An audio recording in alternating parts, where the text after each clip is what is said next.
Welcome back to PB Jax, which is pioneers and builders in the city of Jacksonville. We always speak with small business owners. We speak with influential people, but at the end of the day, we're always speaking to people who are moving the city forward by way of business or any other means. Today, awesome guest, Navy veteran, serial entrepreneur, pretty good friend, Mr. Josh Davis. Welcome to PB Jax, dude. Hey, thanks for having me. It's really great to be here. Yeah, thank you, dude. It's been a little while since we talked about doing this. I'm just glad we were finally able to put it together. Yeah, I mean, what a great opportunity for me to get to talk a little bit about, my journey, and I'm grateful for it. I appreciate that very much, man. Agenda-wise, early story, I want to talk about who you were early on. You joined the Navy. We're going to talk about the Navy for a little bit. After that, we'll get on the other side of it, talk about your civilian journey, entrepreneurship to where we are today, and maybe some of the fun rises and some of the unfun pitfalls that have taken place over the course of the entrepreneurial totality of life. Sure. Sound good? Yeah, let's do it. Okay. High level overview. You're actually from Florida. Let's just start there. Maybe not super in the weeds, but a little overview of who you were early on up until you decided that you were going to enlist. Yeah, so I'm originally from a small town on the Gulf Coast called Inglewood. It's pretty small. Even most Floridians have never heard of it. My family's actually 4 generations from there. So, oh, wow. Kind of an institution in the town, but a small town. And so, when I started to get a little older, I wanted to see the world. I wanted to see what else was out there. So after graduating high school, I joined the Navy, went off to see the world, married my high school sweetheart just after joining the Navy, Amber, and then, went off. And, no kidding. So yeah. 4 generations, yeah, and you're the one to break the cycle, or somebody's still there to represent it? Most of my family's still there. Okay. Yeah. Did you have brothers or sisters? Yeah, I have a brother and a sister. Are they there, or did they leave too? So my brother's a little bit north of there in Sarasota, and then my sister is still down in Inglewood. Okay. So the generation piece, we can go to 5 generations and on. We can still move the thing forward. Oh, yeah. And both my children were born in Sarasota Memorial, which is like, one of the hospitals close by. So, okay. Yeah. Yeah. Keeping it right there in the neighborhood. Yeah. Awesome. In high school, did you play any sports? I did. I was a double letter in wrestling and in football. So you're competitive. I am competitive, yes. So when we get into the Navy discussion and then the entrepreneurship discussion, it makes sense that you were a high school athlete. Yeah, I guess you could say that. Yeah. Okay. Plus, it kept me out of trouble for the most part. Well, that's good. Yeah. Did the Navy keep you out of trouble? For the most part. Yeah. So we'll dive in quickly into that. Did you enlist out of Southwest Florida? Yeah. Did you go to Great Lakes for boot camp? I did. Yeah. What month? Freaking December. Yeah. Yeah. December in what year? This was 2006. Yeah, 2006. Oh, you joined after me. Oh, really? I joined in June of 2006. I didn't know you were a Navy vet. I'm a Navy vet. No kidding. Great Lakes. That's cool. Yeah, man. Thank you. So I know this is about you, so I'll keep this part short, but I have a funny story. Okay. So I knew I was going to join the Navy. I took the ASVAB, I did decently well. And they said, basically, you have your pick of the litter. So I said, I want to do IT. They said, okay, great. Here are your orders, your papers, or whatever. You're going to go to boot camp in October. And I said, no, I'm not. I absolutely am not. I am from Austin, Texas, and I've never experienced that kind of cold weather. So we either need to move me up or we need to change jobs, whatever it takes. I'm not going in October. So they said, okay, well, here are your other options. And one of them was cryptology. There you go. And you can leave in June. Yes, done deal. So I took the cryptology thing, went up there in June where it wasn't freezing cold and we didn't have to shovel snow. Funny enough, though, when I was there, when we did the top secret clearance interview, that part didn't go as well. And so they said, listen, you're going to max out at a secret clearance. So here are your options. I chose avionics. I ended up in Pensacola. And then after that, I ended up in Jacksonville. So that's how I ended up here. Yeah. But for you went up there in December, which means you were a snow shoveler. I was shoveling a lot of snow and I was miserable. Yeah. Yeah. Yeah. Went from the beach to the ice beach. It was cold. Right off. So yeah, most people, almost everybody wouldn't know this, but up there's a massive lake called Lake Michigan that comes right up against the base. And the wind off that thing, there's a reason they call Chicago the Windy City, right? The wind howls. Blistering, yeah. But when it's 1 degree outside, that wind is now that they call it the wind chill is like -15. Yeah, it was -15 when I was there at one point, and it was brutal. And that's what I'm saying. I didn't want anything to do with that. Yeah. I, And probably people that are from up north are watching this are going, "You sissies." yeah, But yeah. if you haven't experienced cold like that before, it's a When you're warm blooded, yeah, it's so much colder. yeah. Yeah. So I was a sissy enough about it that I changed everything about my Navy career to not go for 2 months in the cold. I almost wish I had. Yeah, because Yeah. I ended up actually getting pneumonia up there, Did you? so it was pretty tough on me. Yeah, I was actually so I didn't get to do my first job either. Oh Funny story wow. about me. I wanted to I wanted to try out for the SEALs. I know a lot of people say that, but I really did. And so I had a something in my past that I couldn't get a contract for that going in, so I had to try out at boot camp. And so I went through selection. I was like one of 5 guys that were invited to go try out, do the full process. And then I was going from it was dead winter, was going from waking up at, 5 before everybody else, going to train at the pools, the moisture between, the cold air and the pool training and everything. Yes. Ended up getting pneumonia in both lungs. It was pretty brutal. Almost didn't graduate, but ended up not being able to go to Buds because of that, which, wasn't meant to be. It's all good. But then I went to AO school in Pensacola, so I was in Pensacola as Yeah. well. Yeah. So we were there at the same time Yeah, then. probably. Yeah.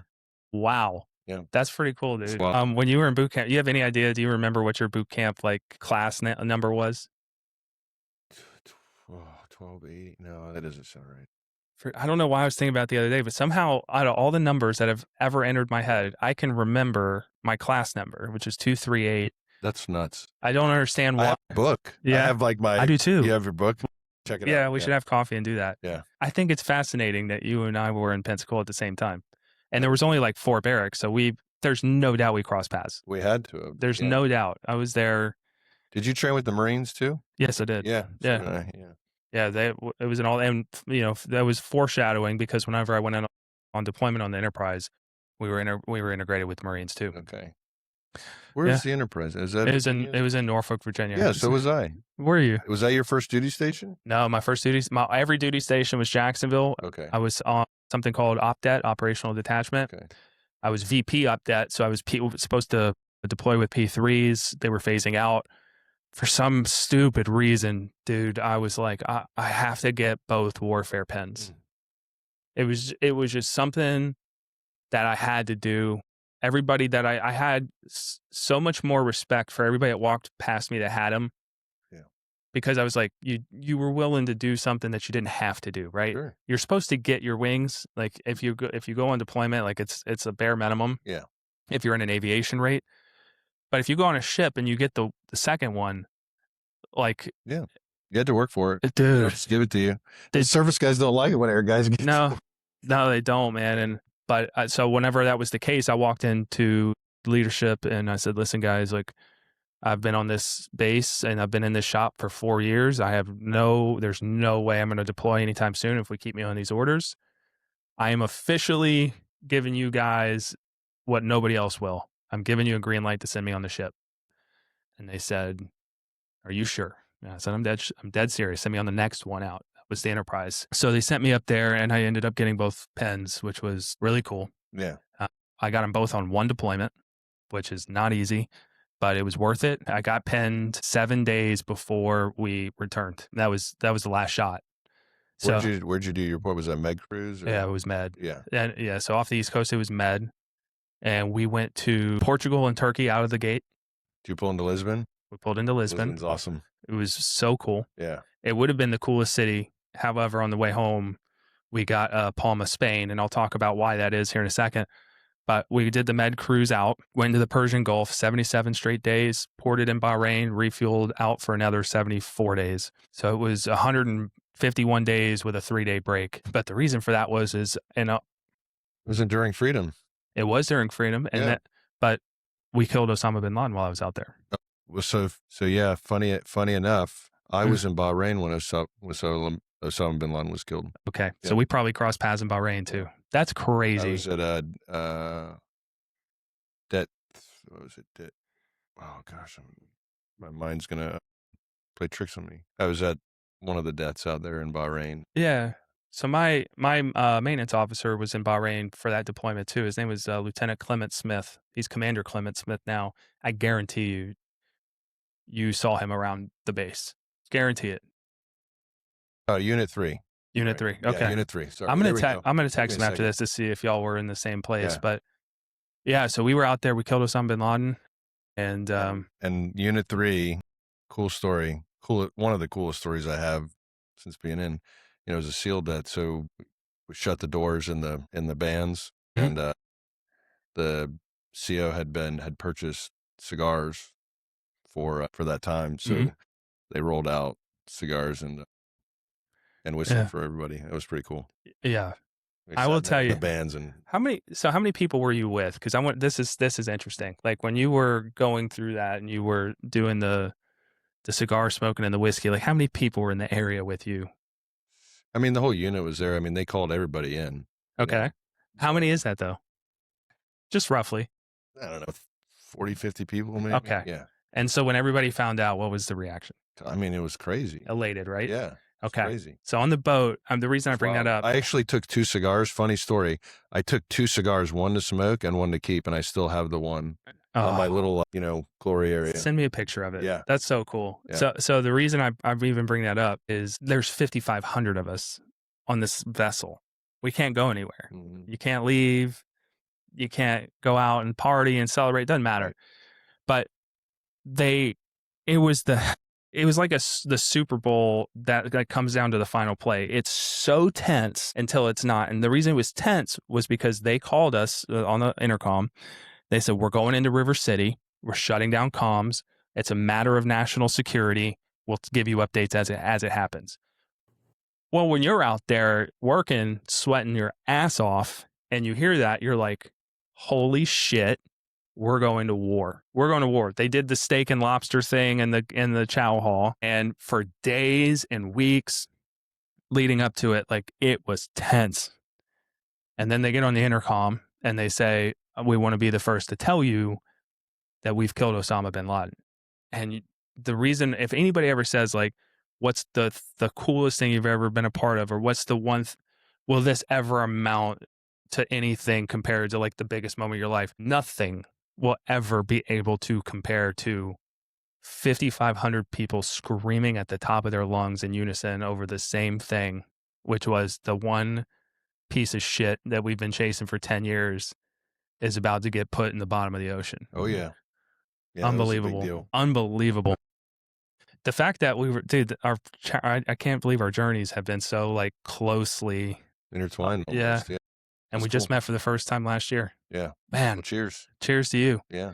Well, now that we've got the Navy stuff out of the way, did you get your pen, your warfare pen? So I was technically a 3-pin because when I came into the diving community, it wasn't a warfare, and then it became its own warfare. So I was that. But you could only wear 2. Yeah, and then expeditionary. So for us, we're a surface rate. So it was the what went on top? boss, which is our surface diving surface warfare, and then our expeditionary underneath. So, yeah. I got that when I was in Bahrain. Cool, dude. And how long were you in? 13 years active, and then I retired out of the reserves. I was actually medically retired. So okay, yeah, 13 years. Yeah, that's a long time. And was it the Navy that brought you to Jacksonville? Yeah, actually, I mean, the only reason I really knew about Jacksonville was because of the Navy. Yeah. Yeah. Okay, so you came here. You were a diver. Mm-hmm. When you got out at 13 years, were you still a diver? Mm-hmm. Okay. Yep. So, as I talked about this before we cut the cameras on, kid, Navy, diver, come out, entrepreneur. Yeah. Is there anything in between that led us to the entrepreneurship journey, or when you got out, did you decide I'm diving into this business ownership? Yeah, no pun intended, right? Yeah. Diving in. I didn't even try that. Sorry, dad joke, man. Yeah. I just can't help myself. Yeah, so I actually did something called an entrepreneurship weekend. They happen all around the globe. I don't know if you heard of them before. Mm-hmm.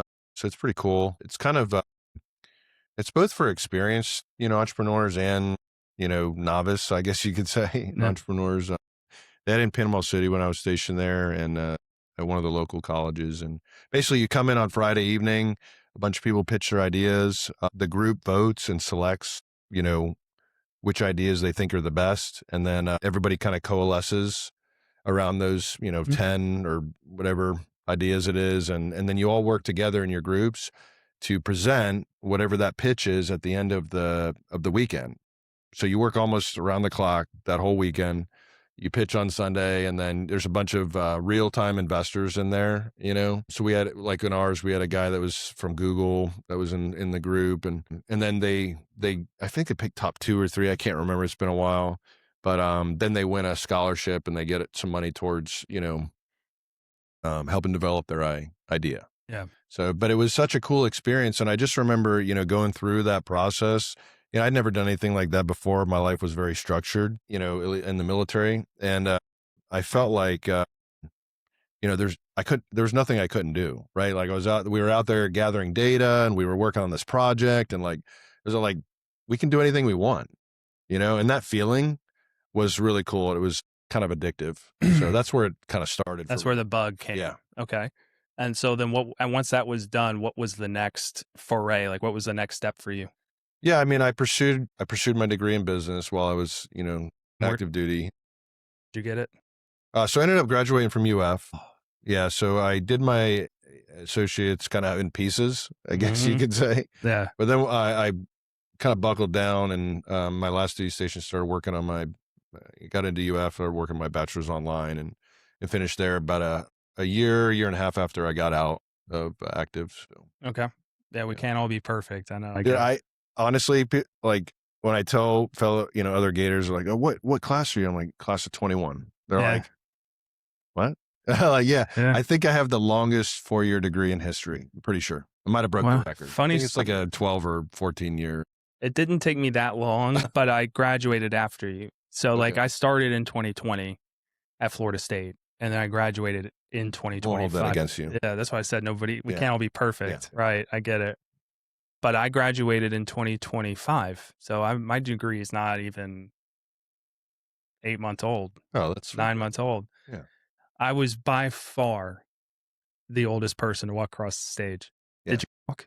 I did walk. Yeah, I had to do Yeah, it. yeah, It was me like a too. dream of mine. I grew up a Gator. My dad was a Gator, or is a Gator. He graduated med school there, and so we grew up going to games. He was a Bull Gator, and went to a lot of the games, had season tickets. So it was like a dream of mine. I got to check that Mhm. box, and Yeah. So how did it feel? How did the day feel? Were you it was kind of proud? surreal. Yeah, Yeah. yeah, it was surreal. It was Yeah. like, this is really happening. Yeah. Can't believe I'm getting to walk. Yeah. So And where's it was post COVID. You know what I mean? that's Or the other like, it was thing kind too, of like yeah. right in that code. Like, I think we were maybe the first or second graduating class. Like, Got to walk. yeah. Yeah. So Okay. Where's the degree sitting? Is it in the office or is it at home? it's in my office. Yeah, at home. Yeah, I have a home office. So. Okay. Very cool. Well, graduated in 21. Now walk me through the journey after that. Yeah. So, well, I mean, kind of before that, I had invested in my first business. So backing up just real quick, I'd invested in my first business with my wife. We invested in a Cold Stone Creamery franchise up on Amelia Island, and kind of dipped our toe in the business world. I had a pretty good idea. That's what I wanted to do, be an entrepreneur, be in business for myself. And she jumped in with me, and, we worked that together while I was finishing up school, and then we grew to 2 and so on. So, Yeah. And how many do you have now? 4. Yeah. Where are they? So one in the town of Wildlight in Nassau County. Oh, I'm very familiar with Wildlight. It's a brand new. It's turning into something, man. It's looking really nice out there. Yeah, it's a great development. Do you still have the Amelia Island one? No, we it was kind of a transition plan to start on Amelia Island and then move toward where there was more development in that Wildlight market. So, plus there's a lot of local shops on Amelia Island, and I love that vibe. That Mhm. real local, Oh yeah. that hyper local Yes. vibe. I think it does really well with the island. And Cold Stone's kind of a national franchise. So I didn't think it fit the vibe, there Mhm. very well, even though we had a lot of loyal customers. So for every business, that's business that the other businesses don't have. So, when we closed down, I mean, not that they were relying on us to close down for success, but I felt like it was good for the community too, Yes. and so everybody has a role to play. you know. What are your thoughts on the new parking, pay to park in Amelia Island now? I mean, we don't live up there anymore, so I don't, you know, I think it sucks for the locals, man. Personally, everybody has an opinion. That's there's just two mine. sides to every story, and I don't have a dog in that fight, so I'm gonna politely Refrain. decline. That's fine. I don't mind being the vocal one. I think Yeah. it stinks. Okay. So you're in Wildlight, and give me the other three.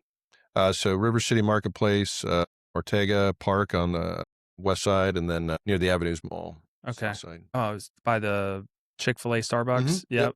And then the one that's Ortega, is that the one that's at like San Juan and 17? So it's on Roosevelt. Okay, yeah, It's right 17 on. Roosevelt. The cross path, the San Juan Boulevard. So like a Metro diner in there. Yeah. Okay. Yep. Very cool. Yeah. Sorry, Yeah. not as familiar with that. That's okay. When I was at NAS Jax, like that was the little subdivision thing. We used to go to that Moe's and that CC's Pizza and stuff for lunch all the time. Like that was like where we went. Yeah. So to say I've been to your Cold Stone is an understatement.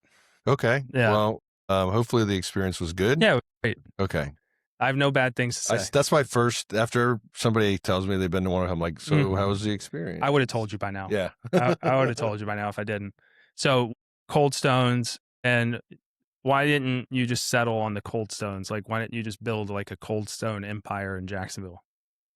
Why did you want more, want to go down a different path? Yeah. So I think there's a deviation between business owners and entrepreneurs. Entrepreneurs want to change the world. They don't necessarily care as much about making money, even though that's a component of it. It's really a component of the business, not their own personal wealth. I think business owners are more like investors. They're looking to build a business and grow it and make more money, and both of those are great things in my opinion. But just for me, the bug was I kind of got to do my own thing. So I like to say franchising is entrepreneurship light or business light. Where like you have a framework, you get in there, you operate, and if you're following the system, the system's good, then you're should have success, right? Yeah. But it is also a framework. Right. So there's restrictions, there's, things Red that you tape. can't do. Yeah. So Yeah, it's the shallow end of the pool. yeah, they don't want you to set the world on fire. They just want you to, Smooth the needle forward a little Yeah. bit. Yeah. Was there anything between Cold Stone and JanSan, or did you just go into JanSan from Cold Stone? And I understand you still own the Cold Stones, or you're still the franchise owner, but Yeah. when you deviated into entrepreneurship, was there something you did before the janitorial services, or was that the pivot? No, that was it. Yeah. Actually was, we were getting, some scale. And so when you get more units, you look at like, where can you save money on a scale aspect. So, paper goods and plastics and stuff like that became on my radar. And I thought maybe I would just invest in a local business that did that, like maybe buy a percentage ownership or so that we could get, some like kickbacks, and it was yeah. But none of that really existed. No, and I mean, actually just found a great opportunity with a local business that was for sale, right? And I really liked that type of business. I feel like I'm more into like non-sexy type businesses, just kind of part of your everyday life. Not, you don't really think about it a whole lot, but it gives you some time to learn that industry. Very cool. So the business already existed and you purchased it. Yeah. Was it called JanSan when you purchased it? It was not. What was it called? It was called Wholesale Janitorial Supply. And why did you not want to keep the name? To be truthful, I have this pie in the sky idea that maybe I'd franchise it one day. And I just didn't think that name lent itself to, that type of thing.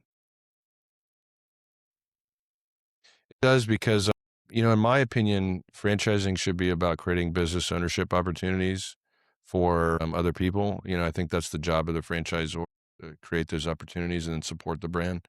I don't want to sound, derogatory towards, franchising in general, but I think a lot of franchises lose sight of that. Yes. So, I think I could probably, coming from franchising, I feel like I could do a pretty good job at supporting franchise. I think you're uniquely qualified to do it. Yeah. When you think about franchising, do you think about it being multiple JanSans in Jacksonville, or do you see it being a city-based Yeah, but pretty much one per city. Yeah. Yeah. Okay. Major cities. Okay. So you bought JanSan. You turned it into JanSan. Yeah. And now how long have you owned it? Yeah. So I bought the assets of the business, just to be clear, and then rebranded it. So that's how I stated to people. And so how long have we been doing it was the Yes. question. So we're in our fifth year. Okay. So it was about 4.5 years ago. Okay. Yeah. How was year one? It was a blur, and it was probably the hardest year of my life. Okay. Yeah. Walk me through that. Why? Uh, well, I had no direct industry experience. Of course, I had business experience, but the business was not, distribution's tough. It's getting tougher every day with companies like Amazon taking market share. So e-commerce, has hurt a lot of wholesale, and our industry historically doesn't have great margins, just in general. So let me get out my little violin, and play it. But no, it was just it's a cash forward type business, right? So we have to invest in inventory and assets to grow. You can't wait till that customer, is ready to move over. Because if you don't have that inventory ready to ship, then they're not gonna wait. Right. Not in an Amazon world, Yeah. So Well, plus if they need paper towels, like they need paper towels. Like that's not something you can just sit on for 2 weeks, right? While you Right. try to, I get it. toilet paper, yeah, you can't go without, right? Correct. All the commercial customers that we deal with. So, basically, I wasn't able to have the staffing that I wanted to support the business. Had to basically reinvest every dime that we made, and then a lot of dimes that we didn't have. Yeah. So, and it just really was running a really lean, super lean business. I mean, I was a one-man band for the first 18 months. Really? Yeah. And you're at 10 employees today. Yeah. Mm-hmm. Wow, dude. Which doesn't seem like a lot, but we do a lot with a little. It seems like a lot to me. Yeah. I talk to people who have 2 employees. So you have 5 times as many employees as they do. It's a good way to look at it.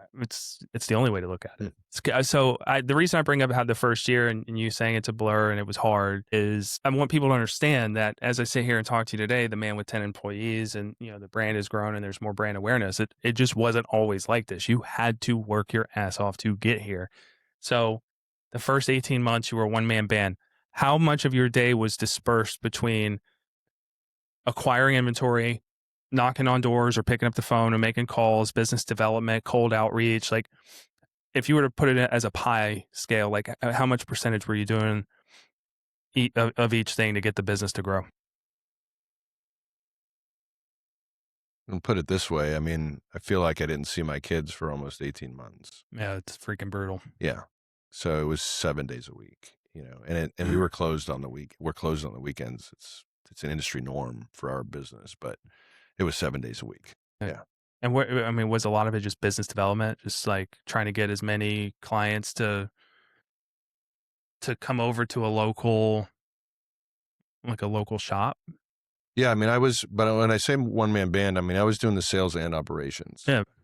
And I was delivering. So I would come in the morning, I would kind of get situated, put in orders, pull the orders with the one driver that I had, load his van, do any kind of paperwork that I had to do, load my truck, go deliver all day, pretty much all day into the afternoon, and then come back and start entering orders for the next day and then doing purchasing. And then it was just like, the other driver would get back and then we would. And it was the 7 that you did that every day. Yeah. Yeah. For 18 months. About 18 months. Yeah. Okay. I mean, I had hired a second driver at one point, but. What was the turning point where you were able to not have to do it all yourself 7 days a week? Like, did you muster up enough business that you were able to bring on somebody else to help shoulder the load? Did you get a bunch of contracts all at once? Like you were just beating the drum and all of a sudden it like came to fruition. You had to build a team. Like what did that transition period look like? Yeah. I mean, I think it's like a compounding interest, it's really flat at first. And then once it hits that curve, it starts to really turn up, so it was just, I say this kind of have this little saying, it's patience and persistence pays off. Right. So, or sometimes they say patience and persistence brings a payday. Yeah.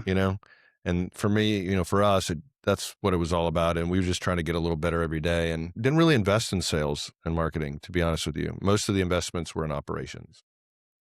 and laser focused on serving our Yeah. clients. Yeah. How many times did you consider quitting? I don't know that I ever really considered quitting. I didn't know if I'd make it out the other side. Mhm. Yeah. How committed were you to getting out to the other side? What if it would have taken 5 more years? I mean, I still wouldn't say we're out of the other side Mhm. yet, but it's a complex I think all entrepreneurs have. You have to have it. You know? Mm. Chip on your shoulder. Yeah, it's like this fear of going backwards, Yeah. right? Nobody wants to go backwards after they put that much work in. But I think, just you have to be patient, How many of your clients are local to Jacksonville? most of them. Yeah. Yeah. And what does that look like? Is it one massive client? Is it 30 massive clients? Is it all commercial clients? Do you have any small business clients that maybe aren't like the enterprise scale, big commercial real estate clients or anything like that? Yeah, it's a great question. Our customer mix is pretty diverse because we're kind of a hybrid in the industry in the sense that we do everything in-house. So we own the distribution, we own the service center, we own the showroom. Mhm. So, somebody can come in with this. It could be a mom and pop walking in just buying chemicals and or a piece of equipment, or it could be a decent size industrial cleaning company coming in to get service on their equipment, or it could be that large, commercial enterprise client that, we're doing distribution for and really just handling most of their Mhm. facility needs. So people can walk into your store and buy the cleaning products. Sure. So it's not just like industrial warehouse operations only. No. Okay. We have a big showroom And where is that?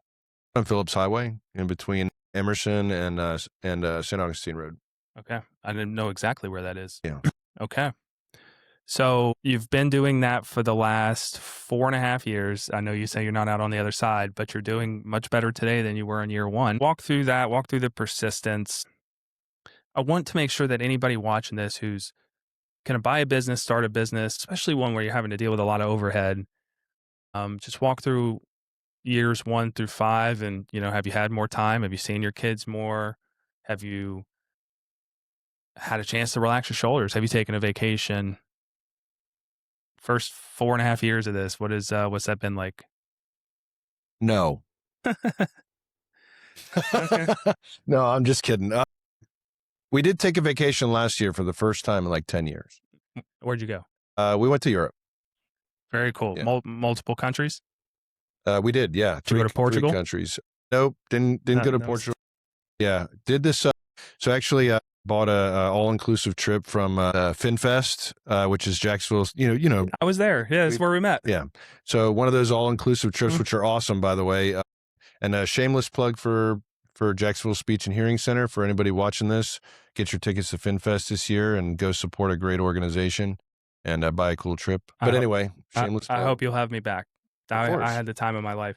Do you know, we were talking about something serious, but I want to talk about something very unserious. Mr. Tim Horvath was on the show, and that was my first time meeting all of you guys. So uninvited me. Mhm.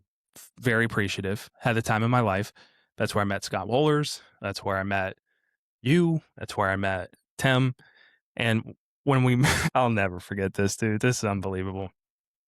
I'm standing outside on the back because we're at Timaquan Country Club, where the stairs went down to the grass that led to the river. I'm sitting like this.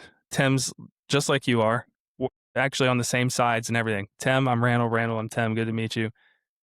And out of the corner of our eyes, we're like, tell me what you do or tell me about you. This dude is driving a maintenance golf cart and he's on his phone texting and he veers it into the St. Johns River. Yeah. And Tim and I at the time were the only ones that saw it. So we like, hey, nice to meet you. We need to go pull this guy out of the river. So we go pull this guy out of the river and he was shaken up, man. Either he knew he was in trouble or he thought he was going to die or something. But he was he was in bad shape. In his shirt pocket, just like this one, he had cigarettes and they got drenched. And so when he was like shaking, he was like, I need a cigarette. And so I went to pull him out of his pocket. I'm like, dude, these aren't going to light. And he was like, no. And to me, I had the hardest time not laughing. I had to hold it in. Yeah. Because out of everything that just happened, the thing that he was most upset about was that he couldn't smoke a cigarette. It's the little things. Yep. And that's how I met you. It wasn't too long after that I went inside, sat down next to you at the table, and introduced myself. I'm glad I did. Yeah. And but FinFest, shameless plug, you can go to have a great time, and you may see a dude drive a golf cart into a river. You never know what you're going to get. Yeah, I think actually that was staged, but then everybody missed it. I was like, "What the heck?" You know? If that was So, staged, man, oh man, that'd be something. definitely not staged. Yeah.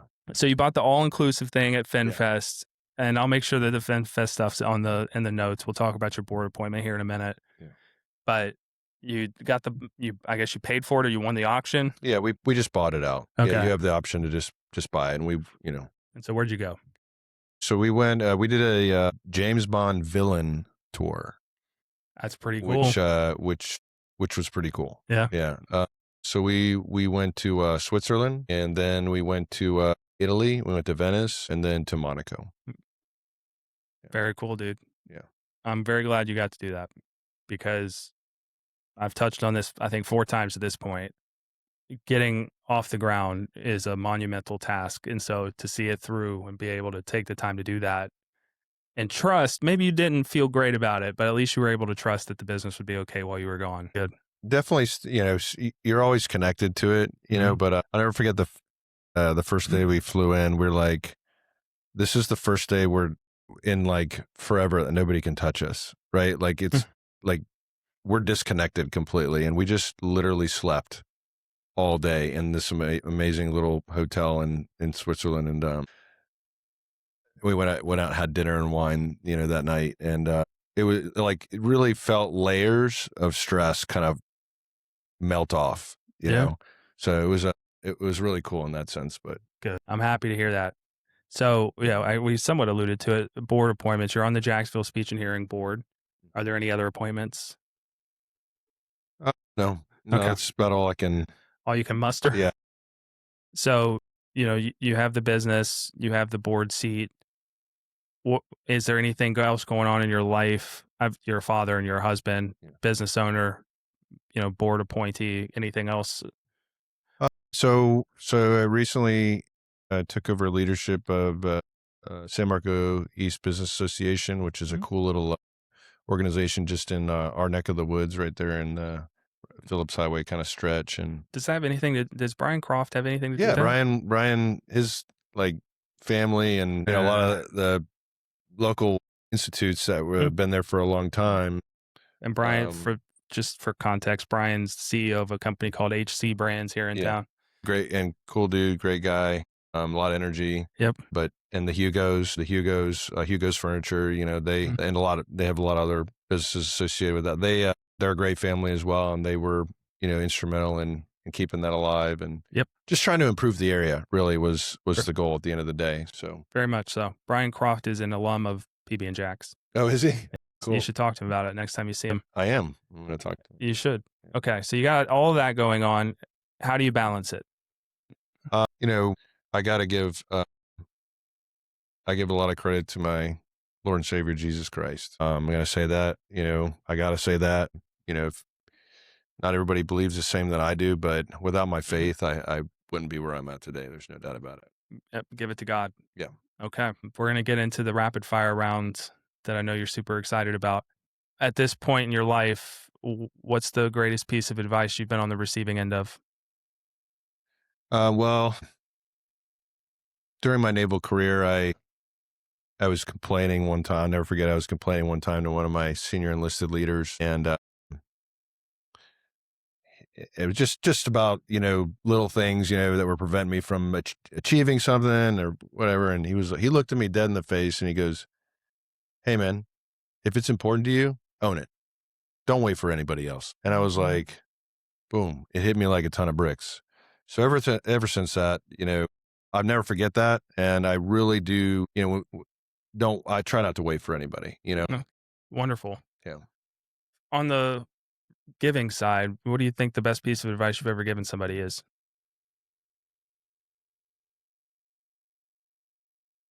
I've given some advice to my son. I can't really think about maybe what the best is, as a father, you try and impart things that you learn. But, one of the things that I say that I stand firmly in, I say it all the time, is you're either 100% right or you're 100% wrong. So take the time to make sure you're 100% right. In a Google world, it's easy to look for answers somewhere else. But I think it's important, if you want to rise above it, that, put the effort in, make sure you're right. I do love that. Even little decisions. Yeah. No, I do love that. Don't give somebody a grayish answer. Like, make sure it's all there. Yeah. It sounds like really hyper simple, but it is, right? Like something as simple as, did you do that? And say like, you know what? I think I did. Well, I hate that. I hate that. Yeah. People that work for me know that I hate that answer, because I'm looking to say, you already know what I'm going to say. Yep. So just, you don't have to give me the answer I want. Just give me the right answer when you're ready. Okay. I'm gonna chew on that. I love that. I'm gonna find a way to implement it into my life. And don't do it for clients either. Don't tell them on the phone, I think, or it's one or the other. Yeah, you're either right or you're wrong. There is no in between. Yep. And it's very simple. In a world with as much information available as we live in today, there is no reason why you can't be right.